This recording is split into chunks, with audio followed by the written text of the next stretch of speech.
You ask Tiger to solve. This deals with linear equations with one unknown.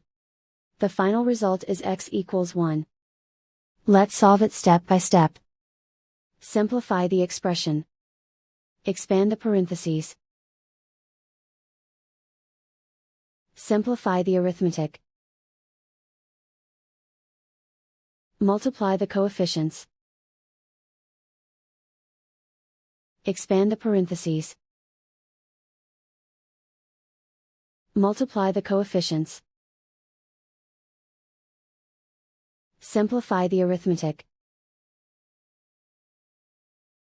Group all x terms on the left side of the equation. Add 6x to both sides. Group like terms. Simplify the arithmetic. Group like terms. Simplify the arithmetic. Group all constants on the right side of the equation. Add 2 to both sides. Simplify the arithmetic.